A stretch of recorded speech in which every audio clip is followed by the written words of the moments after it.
Okay, it's running. So welcome. Nice. Thank you. Elizabeth, welcome Pradeep. Yeah. If I pronounce it right. That's right. You had some challenges both. Elizabeth, you missed your flight. Just arrived today, I think.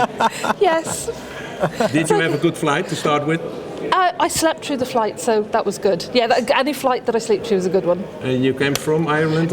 No, from London. So I am Irish, but I live in London. Ah, okay, because Nice. I read about you on your profile that you're Irish. Okay, from London. Pradeep is coming from... Yeah, I'm coming from Bangalore. I slept through my whole flight too. And still I had my jet lag, so I came in a day earlier so that I can recover, and I still woke up at 3 a.m. yesterday. So today was better. Yeah. And I'm here. I'm right now in the Polish time zone. Ah, and what's Yeah. the difference in time? About 4.5 hours. 4.5 hours. Yeah, Okay, that's right. but you don't have any jet lag? No, at least not right now. Because both of you are speakers on this conference. Yeah. Yes. It's a pity that you speak tomorrow, because I hope to see your presentations before this interview. But yeah. I was not able to see the presentation because it's tomorrow. Yeah. So I tried to read a little bit on your biograph and on the proposal that's on the website. Cool. I studied a little bit on your tweets and on your LinkedIn posts. Maybe you can introduce yourself, starting with Elizabeth. Okay, yeah, I'm Elizabeth Fiennes. I work for a consultancy in London called Scott Logic. I did the maths on the back of my hands the week before last, and I realised I've been 21 years in testing, which So- quite scared me. Like, I've been a whole adult in testing. 1998, huh? Yeah, first testing job I had was ensuring that the new Euro symbol could print from Windows 3.1, so that probably ages me quite badly. And that's why I've got grey hair as well. Yeah, that's me. So you're still in consultancy? I'm still in consultancy, yeah. I joined the company I'm with, going on nearly 3 years ago now, and I love it just because of the variety of projects and stuff like that, and you've kind of got to wear loads of hats as a consultant. I find all that really interesting. So I'm still hands-on. I still do the hands-on stuff and get into the code and things like that. But I also do a lot of strategic work as well, which means that the decisions that I get to make and the things that I get to influence go the whole way through software delivery and not just testing as well. Okay, and you provide training also, if I read it right? Yeah, so 150 hours and 150 sessions or something like that? yeah, so I got into an online debate, which is not something I do very often, with someone who was of the opinion that you could teach a tester to be a tester in 24 hours, which I disagreed with very strongly, actually. Yeah. And they left it with me, well, how long does it take to train a tester then? And I thought, actually, that's a really good question. I know it's not 24 hours, but how many hours would it be? Again, you think about technical skills and soft skills and ability to advise. And so I sat down with my team and said, right, what makes a good tester? So we went through tools, methodologies, attitudes, even things like influencing and debating, and what do you do if one half of your team wants to use this tool and the other one half wants to use another tool and you're in the middle? Because that's not something that anybody teaches you. No. So we put all this together, and we came out at it started off at 40 hours, and then it went to 100 hours, 150. I think we're up to about 230 now, but it's not as catchy as 150. So that's been our mission, is to shape that, and once we did an understanding of what that needed to be, we're actually reshaping it again into the Test Academy for all the consultants who work with us. Okay, because I read somewhere that you wrote something about compassion for testing. About the competition for testing. No, not competition, compassion. Compassion, yes. Something you have to bring over to Yes, so other people who started in testing? I have found, and this is why I don't go in for online debates, because I find people get very divisive and they defend their corner quite strongly, and sometimes what's needed is a frank conversation rather than I'm defending my corner, and my tool is better, my way is better, agile is better than waterfall. And I think the reason I sort of talked about compassion in testing was to kind of go, well, look, a lot of people have moved from V-model, waterfall to agile. We're working with many more people than we used to before. So it might be before we worked with the product owner if we were rolling out a vendor app, or we worked with the developer if we were rolling out something that was internally developed. But now we've got product owners and scrum masters. We might have junior testers on the team with us as well.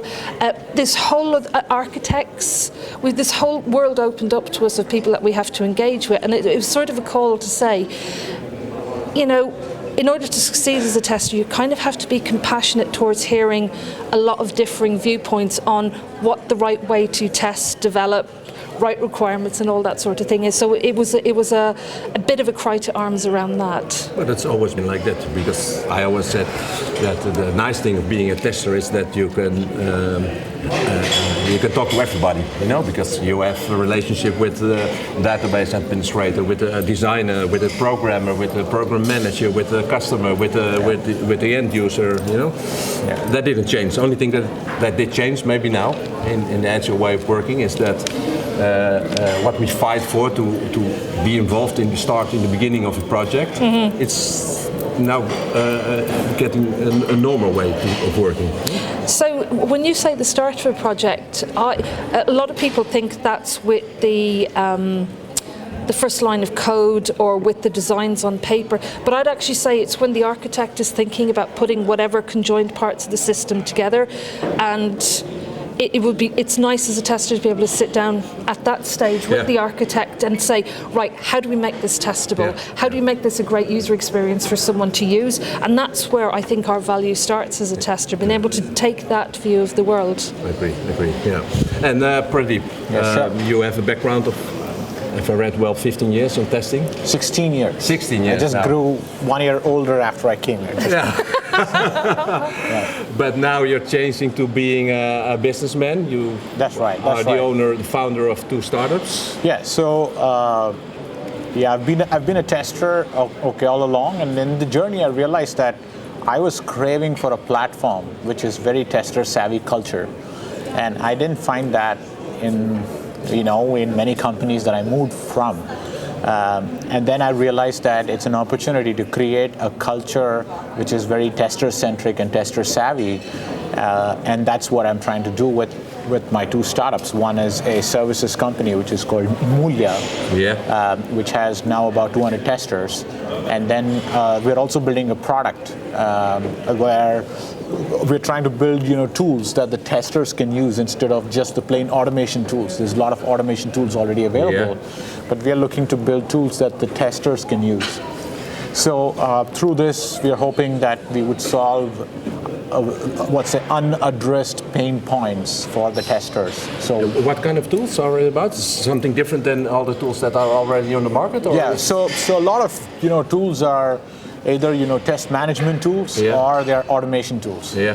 But for me, having been a tester, I needed a lot of support from a lot of tools. Like for instance, if there's a tool that will help me assess the testability of the product, that will be a wonderful tool for me to use, which I didn't have, most of the times. And then, we're thinking about tools like there's heat maps for the users, but heat maps for testers, which can give a tactile feedback saying here's the 97% area that you have not covered at all, right? So that's the kind of tactile feedback we want to bring to the testers to help them improve their test coverage. So that's the kind of the tools which I don't think a lot of companies are focusing on, and we want to build tester-centric tools. So that's primarily what I've been doing. And are you the developer of this tool or just leading the company? So I'm playing the role of a product owner and the founder CEO of this company. So that's my role right now. And your talk here, it's will be about these tools or one of the solutions from your company, or? So the way I'm seeing it is that for testers to showcase their skill set, they are trying to use a lot of already available commercial tools that are there, and that helps. But there are a lot of tools that they can build on their own, and those who don't know the code, they think that they can't build tools. And I want to give them an opportunity to say, you can partner with people in your team who know the right code. You can play the role of product owner, like the way I'm playing, and you and your coder tester together can build a tool. And so for those who already know the code, this can be really handy for them, that they advertise themselves not by showcasing that, oh, I know Selenium, I know Appium, but it's more so like, these are the 10 testing problems I've solved by building these tools, and that can be a great portfolio for them to build. So that's what I'm going to talk about tomorrow in my talk, that you can build your portfolio by building tools and by showcasing, that's how you have solved the testing problems. So that's just one of the pointers of what I'm going to cover tomorrow. Okay, because if I remember well, in your bio, you wrote something like, everybody's responsible for testing. Yes. So, I think traditionally, the QA, the testers have been pushed to think that they are the ones who are safeguarding the whole quality. And I think that's whichever tester believed that, they got fooled into that, and quality is everybody's responsibility. So is testing. But what's happening is that people all agree that quality is everybody's responsibility, testing is everybody's responsibility. But when it comes to putting that into practice is where the world is failing. So. And I've been advocating my customers and the companies that we're working with of how to make quality and testing as a culture across the company, and not just for the testers or for the developers. It actually starts from the CEO, and I think the CXOs needs to get involved. And we were talking about Agile, right? A lot of CXOs that I've seen, they just say, okay, now we got to transition, to Agile. Magic transition. Right? But they don't realize that it starts from them. And if it doesn't start from them, no matter how many Agile coaches you bring in, it's not going to work. And this is what a lot of companies today are discovering. And we heard a story in this conference about how how a CEO was fired because of this not so good transformation started hurting the revenues of the company. So I think it is everybody's responsibility, and a cultural shift starts from the top, not from the bottom. Absolutely. Yeah. So that's. Yeah, I agree. It was kind of because earlier today you were in a debate in the conference room with our chair, program chair, Baris. Yeah. It was kind of the same subject. Yeah, there were some statements about the role of the tester, but the main debate was on test automation. Must that be done by developers or by testers? Yeah. And connected to that, or related to that, is that everybody's responsible for testing. Right, right, absolutely. Everybody should own the responsibility, but they're not owning. So that's where I think we need to be able to influence them. Okay. Yeah. And something completely else that I was curious about, because I looked into your profiles on Twitter and LinkedIn, and I saw that both of you don't use your own name. You are something with Spooky. I've just changed it for Halloween. Yeah, that's all that is. Yeah. That's nice. That's really nice. Because it was not that's really nice. Yeah, my daughter did my Halloween makeup last week, so she dressed me up as a zombie. Apparently, that's how she sees me. Okay, so it's not like your nickname or something that you're a spooky tester, or no. Okay. I just use my normal own name when it's not October. Okay, I agree. And you, because something with tester in your... Yeah. So I had a blog called Tester Tested. So I started to build that as an identity, and that blog is the reason that actually helped me build a lot of connects. So I continue to use the handle Tester Tested. Yeah. So that's what it is on the Twitter and on the LinkedIn. Of course. Okay. And in Quora, no? Right. In Quora, or how do you pronounce it? Because in your biography you said you write articles on LinkedIn and on Quora. Yeah, it's actually Quora. Quora. Yeah, Quora. Yeah, I didn't find it. Funny thing is that you put a link to your blog in your biograph, but I saw that the last blog you wrote was in 2016. Yeah, so when I joined Scott Logic, they said if I wanted to, I could contribute to their company blog, which I was like, I've never worked for a company that's had testers writing publicly for them. And I kind of went, well, I could write anything. Well, yes, there is an approval process, they weren't completely insane. But yeah, no, I tend to write more for the company blog now, because myself and the other 4 leads in the company, we like to communicate out what we think of testing and throw controversial ideas out there and see how they land and stuff like that. So it's a good platform, and I enjoy using it. But your company is not only doing testing, no? They do complete delivery, so complete delivery of solutions. So I tend to be part of, cross-functional teams when I'm with a client. Okay. And 21 years ago, when you started in testing, did you have experience before in other IT functions or other companies? You graduated or somehow you started with testing?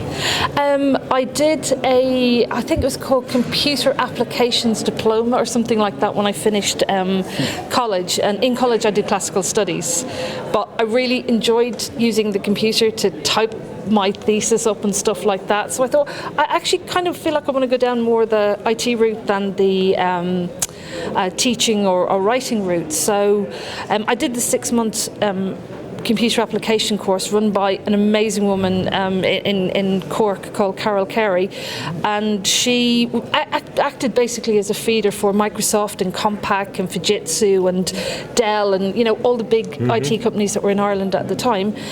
So on the back of that, I got my first role working for Microsoft, which was amazing, as your first roll out the door, getting to work for a company like that and seeing how they did things even back then was kind of, aspirational. Yeah, so you wrote something about my tablet was not made of stone. Yes. But you are both trained, like ISTQB certification and that kind of things? I have it, but I have fallen out with love with it because my husband studied for it, having no experience in testing, and got it in 2 days. And I kind of thought, what's this really telling us about the testers that have it? Well, that they can learn a certain amount of terminology within 2 days, and that's great. Speaking a common language is a great thing, and it stops an awful lot of confusion. And a lot of companies I've gone into, I'm sure you found this as well, they call the same thing different things. Yeah. Even within the role of testing, you've got tester, a checker, developer in test, software developer in test, all kind of describing. And nowadays, dev test engineers. Dev test engineers, yes, or test ops. Test ops, yeah. Yeah, that's when I heard before I came away. And it's all just describing kind of the same mindset and attitude and skills that you'd hope to accomplish to do this thing called testing. So I do think a common language and framework is useful. Yeah. Do I think the ISTQB or the ISEB is the best way to get one? Maybe not. No, maybe as a basis, to start with. If you just start as a tester and know the terminology, what people are talking about, definitions, that kind of things. Yeah. Logical thinking is still the way to go, and communication skills. Assessment and being able to be critical and being able to challenge assumptions and all that kind of things is kind of the bedrock of a good tester, really. Yeah. And what about you, Pradeep? So I got coached by James Bach and Michael Bolton. Yes. And you know the stand. You know that they don't like certifications. Yeah. So it's not just they don't like it. It's about. So one of the arguments that even I've done in the past is about how do we really assess the skill and value of a tester? Okay, knowledge assessment is on another side, and from that sense, I've subscribed to courses like the BBST, which gives a deep dive, which has a more objective assessment and all of that stuff. So that's the school of thought from where I come from. I've spent a lot of time trying to convince people to not go for ISTQB sometimes, and then I realized that I'm wasting my time on that. And but here's one thing, right? It's not like I've just gone by somebody's opinion. I'm good friends in India with Vipul Kochar, who actually heads the Indian Testing Board, and so he and I tried to collaborate and do a lot of work. And once he gave me an assignment in order to review the ISTQB material, and I couldn't go beyond a point. Now, after many years and after all this gray hair, I don't spend my time advocating for or against anything. I just am spending more time solving fundamental problems. So that's the background, and I've really benefited quite a lot from being coached by James Bach and Michael Bolton. It's not just that 3-day class. They took me as a guinea pig for trying out a lot of workshops and exercises that never made into rapid software testing, but I'm the outcome of those guinea pig exercises. So I did benefit quite a lot actually from that. So that's the background, and then I started to build my own training programs and courses and workshops and tutorials and all of that stuff. Okay. Yeah.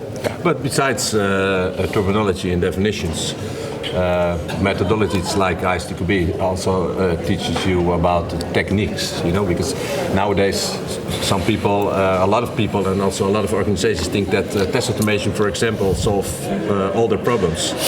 And I still think that... Really? Does it? Yeah. You don't agree? No. No, I think so. And also they think that, because I always make discussions with some companies that to tell them there are no tools in the market and there will never be there that make decisions for you in what to test, how to test, when to test, the priority, The thing is, if you're relying on a templated way of doing something, you're cutting down the amount of critical assessment that you're doing of that way of working. You're just going, my template should solve this.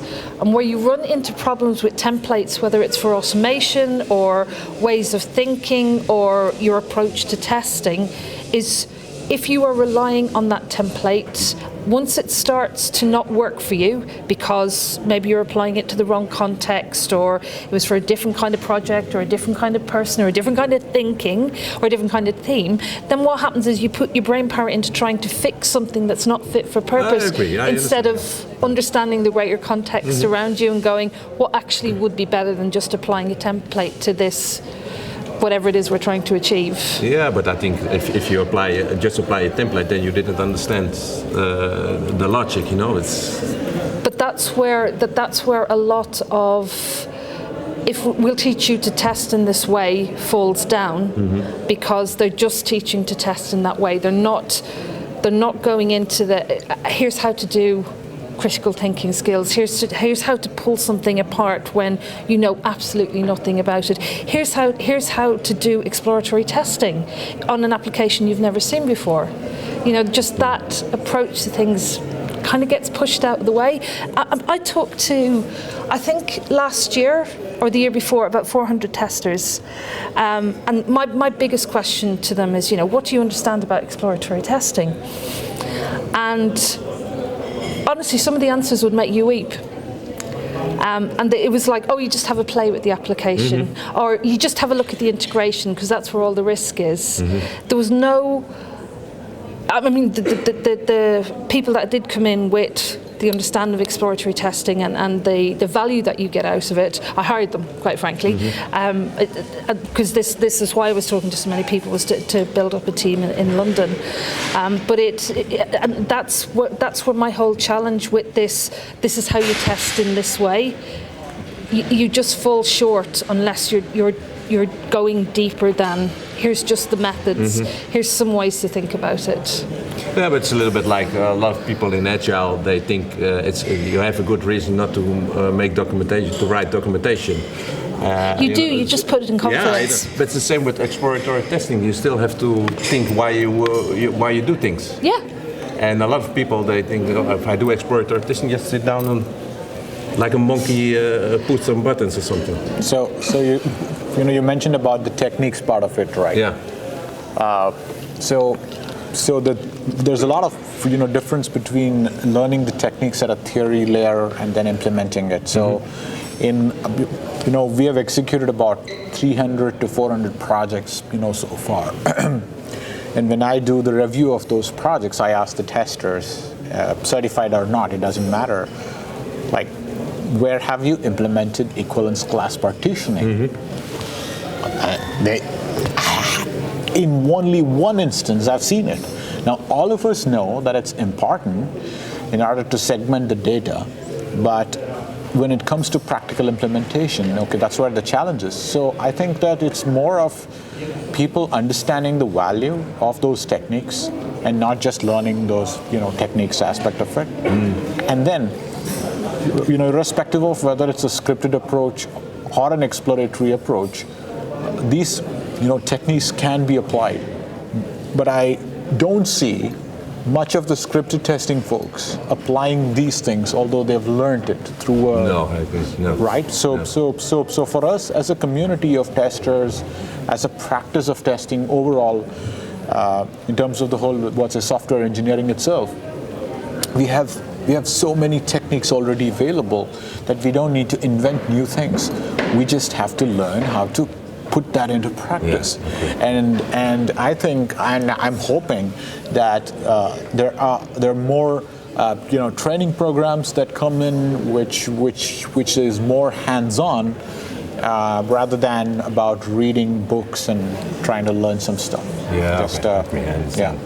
mean, that's the whole underpinning of the 150 hours that we did.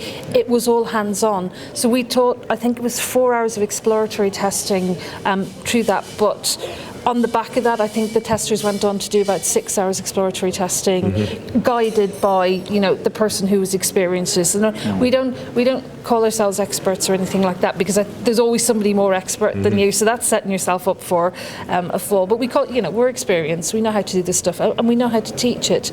And part of this whole journey was actually going, we know this stuff, we do it. Can we actually teach it as well? It was proving that to ourselves, and that proved a fun part of the journey. But I said as it was when I did it, and it was, I need 3 hands to count how long ago I did the ISEB.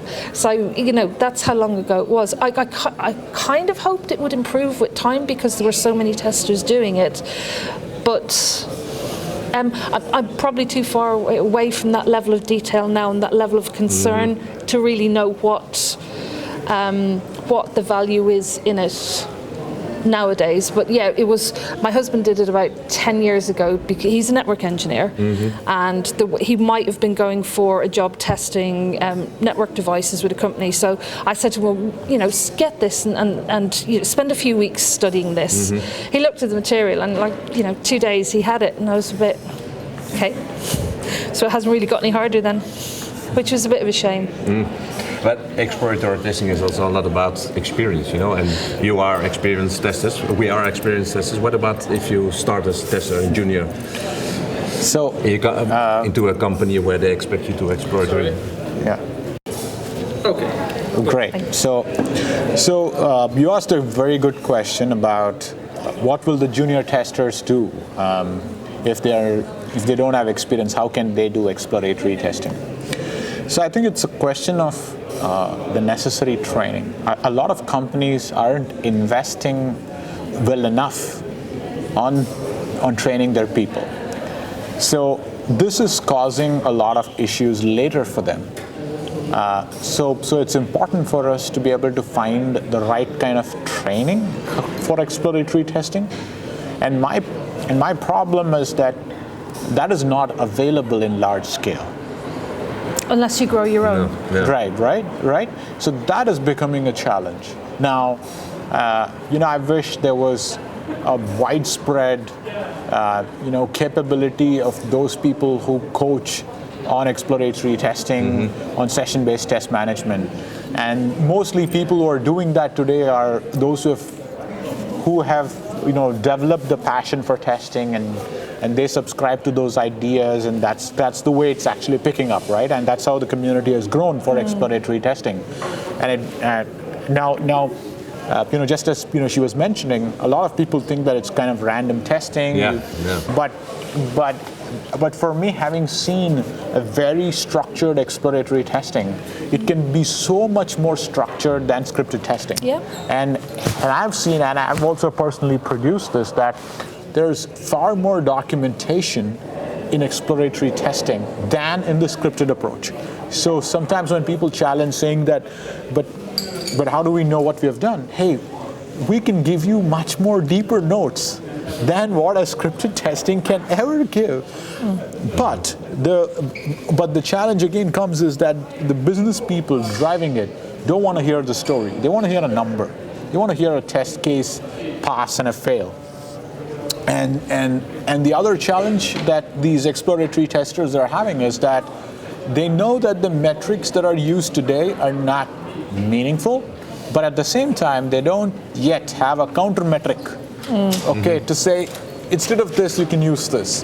Now, they all advocate, including me, about, hey, you need to listen to stories, but for the CXOs, they don't have time, they don't have attention span to listen to stories. So even if you want to tell a story, you got to just tell one story. And what would that story be? And how would people make the choice of what story to tell the CXO? So these are some of the things that I think the exploratory testing community needs to solve. But I think it's in the midway for the community to solve. And unless that part is solved, I don't think the business people will buy exploratory testing at a scale that it ideally needs to have been bought a decade or 2 decades ago. Yeah, I agree. Yeah. And because I think we're almost out of time, Pradeep already told us a little bit about his talk tomorrow. I think you will talk about progressive web apps. Maybe you can tell us a little bit about it. Very quickly, so progressive web apps as a way of developing web software is about 3 years old. I went on a project 3 years ago and they went, we're doing progressive web apps now, and I thought, what are they? So I had to find out very quickly what they were. There's very little information out there on how to test them, how to peel them back to bare bones and requests and understand if this changes, what do I test? So this is kind of the talk I wished I was able to find 3 years ago. Okay. And there is a difference between native apps or between regular web applications on. So progressive web apps are kind of a child of the two. They have elements of native apps, and they have elements of a web app together. But it's which elements to test and how. That's the fun of peeling that onion. Okay, I'm curious. I will try to visit your talk tomorrow. To wrap it up, this is your first time at TestWarez? Yes. Absolutely. Yes? Yeah. I know, Pradeep, you got invited by Baris. That's right. What about you? I was invited, as well. Invited also. Yeah. So, okay. And you travel around the world a lot to present, or you do this more often? In the last 2 years, I've kind of realised how helpful it is in sort of getting a message out there, so it's something I've been doing for about 2 years now, and I really enjoy it. 2 years. Yeah. What about you, Ben? Yeah, I've been traveling, quite a lot to conferences in the last, 10 years, and it's been very helpful. Yeah. It's been very helpful to meet good people, learn their perspectives, and it helps me continue to remain a student. So. And do you visit some other presentations during your stay at the conference? Yeah, I've been to 2 so far today. You've been to 2 so far today? Yeah. Okay. And you will leave tomorrow, but? I leave on Saturday early. Saturday? Yeah. Saturday early as well. Yeah. Me too. I'm from Holland, by the way, so I'm not from Poland. Cool. Well, very nice meeting you both. Absolutely. And thank you very much for this. Thank you very much. And also thank you very much for this interview. And have a pleasant stay. And thanks to the camera guy as well. Yeah. Yes, thank you. Thank you. See you.